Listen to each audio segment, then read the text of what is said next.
Hi, I'm Mark Trexler. I'm Director of Climate Risk for DNV, and welcome to this series of webinars on climate risk as knowledge management.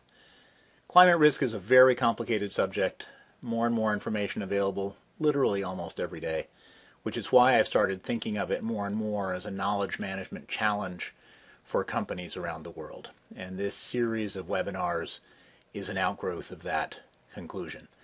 DNV is a risk management firm. We're in 300 countries around the world with 9,000 employees working in all areas of risk management. I hope you enjoy the webinar.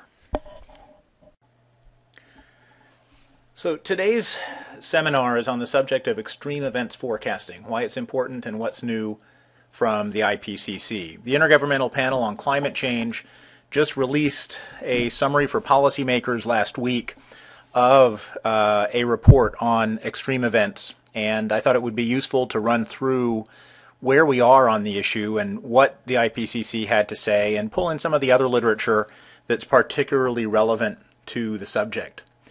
So let's go ahead and take a quick look at an executive summary of what I'm talking about, and then I'll get into more details and a bunch of the interesting graphics and interesting findings after the executive summary. So this SREX report, as it's called, just came out, quite technically focused, and preceding the actual release of the report itself by 2 or 3 months, which is interesting.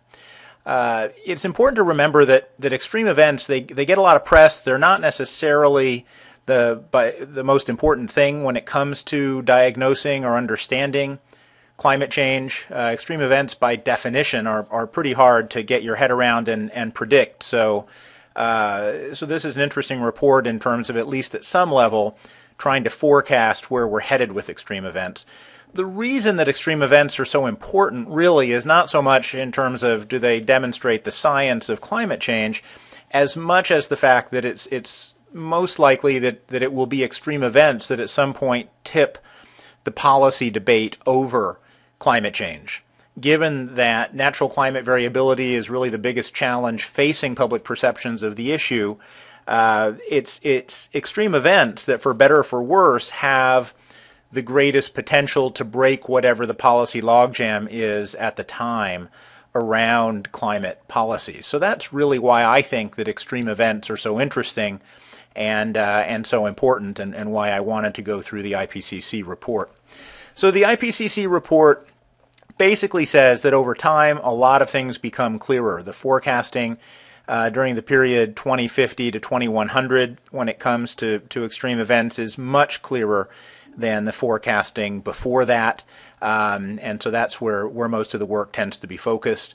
There is no one-size-fits-all. Different types of extremes have different levels of confidence, different likelihoods according to the Ipcc. There's no one region fits all. Different extremes will tend to pop up in different regions depending on a number of different circumstances. And what's really important about this report is that it doesn't tell us anything about really the costs of extreme events, or in some sense the societal risks associated with the extreme event. It's much more technically focused on predicting general levels of extreme events and then talking about how one might adapt to those events. And that's why I pull in at the end of this a little more information from some other recent stories. Jim Hansen just came out with a new report that basically talks about how climate change is equivalent to loading the dice for future climate, and he has some very interesting data in that report. I pull up a report that is from last year from Bob Repetto that does a very interesting job of linking changing climate probabilities to the risk of hurricanes, using New York City as an example. And then also just quickly, what is Sandia National Labs up to? They came out late last year with a very interesting report on precipitation risk, and they have more work going on there. So just to try and round out the Ipcc report with something that's more akin to the economics and sort of policy risk issues. So jumping forward here to the Ipcc report itself, what the Ipcc report is trying to do is to look at this confluence of climate, of vulnerability to climatic events, and of exposure to climatic events, and trying to understand the circumstances under which those things come together to create potentially disastrous situations, which then can guide disaster risk management and climate change adaptation. That's really the point of the report. And the report goes through and does a number of interesting things. And one of the things that it points out is that thinking about changes in extremes is really a matter of thinking about changes in the probability distributions of climatic events. So, one model is that with climate change, you simply get a shift of the mean. The whole thing shifts to the right, less cold weather, more hot weather, a relatively straightforward shift there. Another possibility is that you don't really shift the mean necessarily, but you get more variability. So the mean comes down. The level of the mean doesn't change, but the probability comes down. The tails branch out. And under this scenario, you could actually get more cold weather and even more record cold weather at the same time that you're getting more hot weather and more record hot weather. So this is another one of the sort of probability possibilities.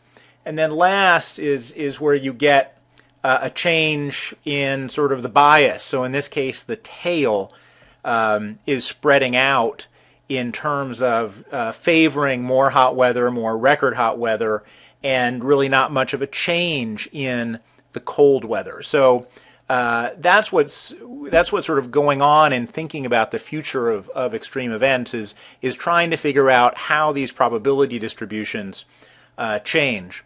According to the report, there's evidence that there have been changes in some extremes since 1950, different levels of confidence, and I'm not going to go into the details because there's a lot of information in the report. A lot of different types of extremes are talked about. There's some evidence that extremes have changed as a result, or at least some extremes have changed as a result of anthropogenic influences. It does discuss that the economic losses associated with weather disasters have been increasing significantly, but the IPCC report concludes that exposure is really the key variable there in terms of building more structures along the coast, for example, as opposed to fundamental change in the nature of the climatic events that are then encountering those structures. What the IPCC report is trying to do in all these different areas is sort of identify how much agreement there is and how strong the evidence is. And so all of its forecasting is sort of couched in terms of the level of this kind of confidence scale. And to give a couple of interesting examples, one of the things they talk about is heat and heat extremes. What this graph is doing is saying if you pick the heat extreme, sort of the 1 in 20 year heat extreme in the past record, how is that likely to change? And let me go ahead and pull up the U.S. a little more specifically. It's a little easier to read. So in this case, for example, for Western North America, the bottom left there, it's saying that instead of a 1 in 20 year heat event by 2046 to 65, it's likely to be a 1 in 3 to 4 year heat event. And by 2081 to 2100, it could very well transition into a 1 in 1 to 3 year event. So a pretty significant change in extreme temperature events on the heat side. It does the same thing for precipitation. Let me just jump to the North American detail. And again, noting here that 1 in 20 year precipitation events appear likely to become, or at least based on the forecasting, sort of 1 in 15 year events, 1 in 10 year events over time, using Western North America again as the guide. So this is being done with different models shown in the different colors and with the error bands shown around the colors. So for different kinds of extremes, the confidence level varies. For droughts and cyclones, it's for example, this is just one example of the kind of statement that is found in this summary for policymakers. And remembering, the data is not in here. This is just the summary for policymakers. So they go through this a lot in the report of presenting the specific thinking about specific types of extremes. Same thing with floods and other things, different confidence levels. And then getting into how that can inform risk management. And so for a whole series of things, they then summarize. This is extreme sea levels in tropical small island developing states. So they talk about the exposure, the vulnerability, the likelihoods, and then they get into what are the adaptation steps that could be taken. So that's basically what this IPCC report is doing. Very heavy on the data, not necessarily on the policy conclusions, and certainly not on the politics or the economics. Maybe not surprisingly, that's resulted in some quite different reviews, sort of from the environmental side. There's been concern that the report doesn't use its bully pulpit to sort of argue for future catastrophes. From the other side, perhaps the skeptical side, basically saying, well, there's really nothing new here, so how does it help? So quite different types of conclusions or of comments being made about the report, and we'll certainly get a lot more of that once the report itself comes out with all of the underlying data. So let me jump forward to some of the other literature just to complement and show some other ways of thinking about this issue of extreme events. In November of this year, Jim Hansen came out with this paper, The New Climate Dice, which does some very interesting things in terms of using past temperature sets and trying to derive how the occurrence of extremes is changing over time. So, for example, in this graph showing over time the apparent change in June, July, August temperatures and the variation from the baseline year, and as you can generally see over time, more warm colors as you get into the later years. There's actually a more interesting way of showing that information, though.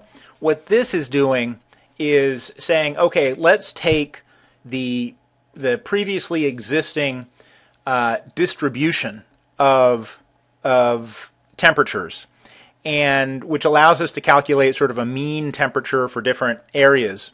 And then what this graph is doing is saying, over time, are we seeing more extremes as measured by the number of standard deviations from the mean? And so when you get into the red and the brown, you're getting into sort of 2 standard deviations, 3 standard deviations. And as you can see in the early years, you certainly have some of that. You will always have some significant standard deviations from the mean. But as you then get into this decade, at least based on this data set, it appears that there is far more sort of multiple standard deviations from the mean in terms of the types of events that we're witnessing. Another interesting way of showing that data is what Hansen has done here, which is basically saying, what is the fraction of the surface area of the planet that can be characterized by cold, very cold, or extremely cold, by typical, or by hot, very hot, or extremely hot temperatures.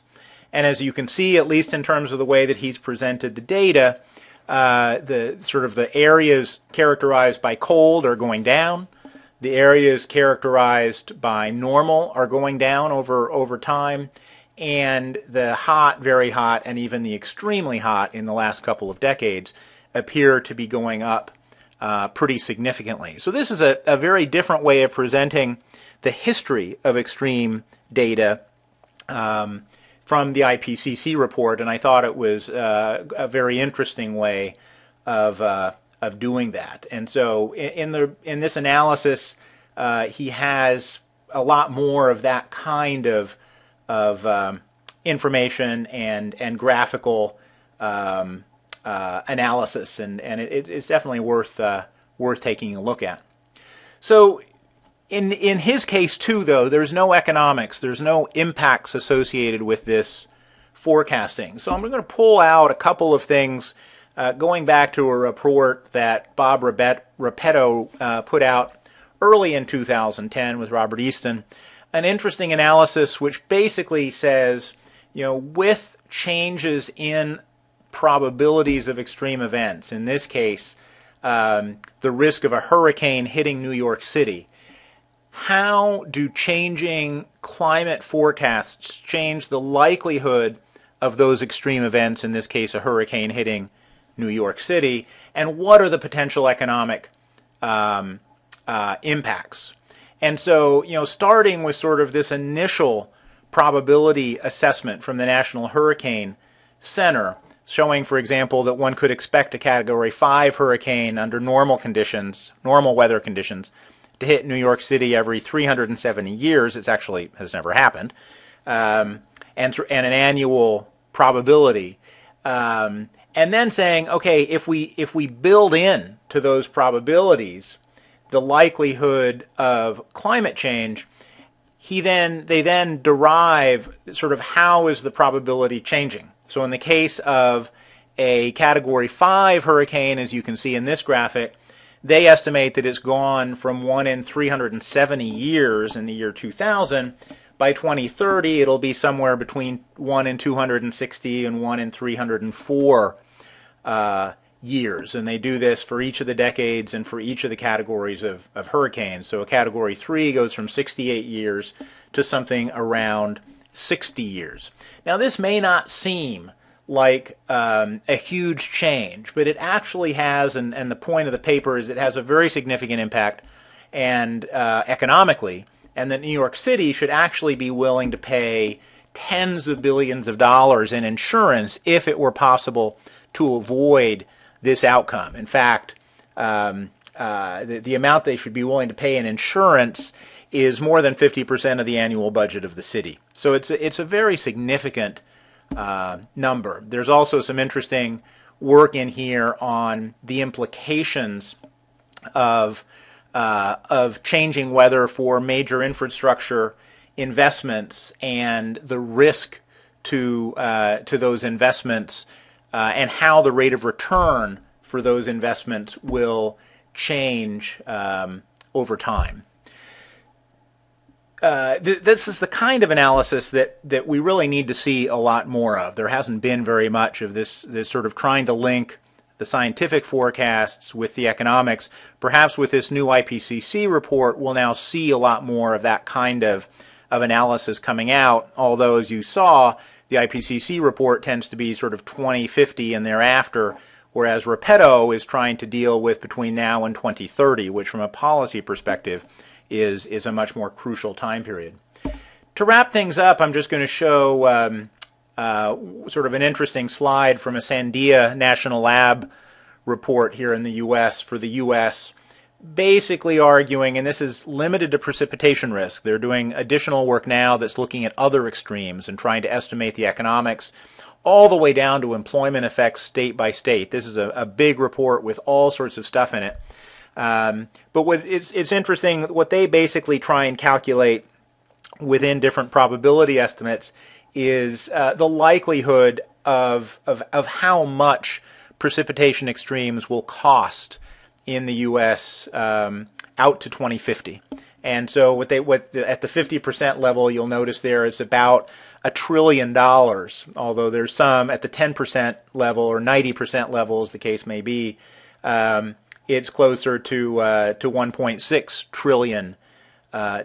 So this is another example of an interesting report, again, with regional impacts on employment and all sorts of other data, that tries to give us a sense of what we should perhaps be expecting from climatic extremes in coming decades. And as I noted, the Sandia report concludes that we ought to be willing to spend about $1 trillion in the U.S. alone out to 2050, only out to 2050, if we could avoid these precipitation impacts by themselves. So I'm going to stop there.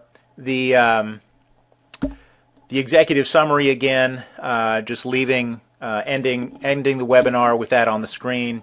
If you have any questions, be happy to hear about them. Any suggestions on other areas to cover in this topic? Again, the issue of extremes is very important from a policy perspective and a political perspective, so we'll need to watch carefully how it evolves over time. So I wanted to give just a very quick introduction to the climate risk brain, which I've been using for the webinar, as you've seen. The idea here is that there is so much information floating around out there on climate change, climate risk, climate opportunities, that I really do see it as, for companies at least, as a knowledge management problem, trying to make decisions, trying to develop strategies with the best possible information at hand. And that's really what the intent of the climate risk brain is. So just to show you how this is organized in a simple view here, the idea here is to really support discussions of, is it worth it to think about this issue? Can we do something about this issue? Which are sort of the two key questions underlying any kind of behavioral change, whether personal or corporate. And so what this brain does is organize a huge amount of information into these is it worth it, can we do it questions, 100 different questions. How is climate change linked to other issues like water and national security? What do we really know about climate change? And as you can see, one can dig down into each of these subjects. What don't we really know? And even getting over to the issue sort of climate risk through a business lens, climate change as a business risk, as a business opportunity, communicating corporate climate risk, managing corporate climate risk, which gets down into all sorts of things that companies are doing, and again, a large database of information. And to give you just a little bit of a sense here of what's really here, what I'm going to do is just pop out and show that in each of these different categories, there tends to be a lot of information here and a lot of interesting linkages to different kinds of information. So when you get into this, you can have all sorts of conversations, go down all sorts of interesting paths in talking about climate risk and climate opportunity that normally are very difficult to do. So that's what this climate risk brain is built to accomplish. And if you have other questions about it, I'd love to hear them. Thanks.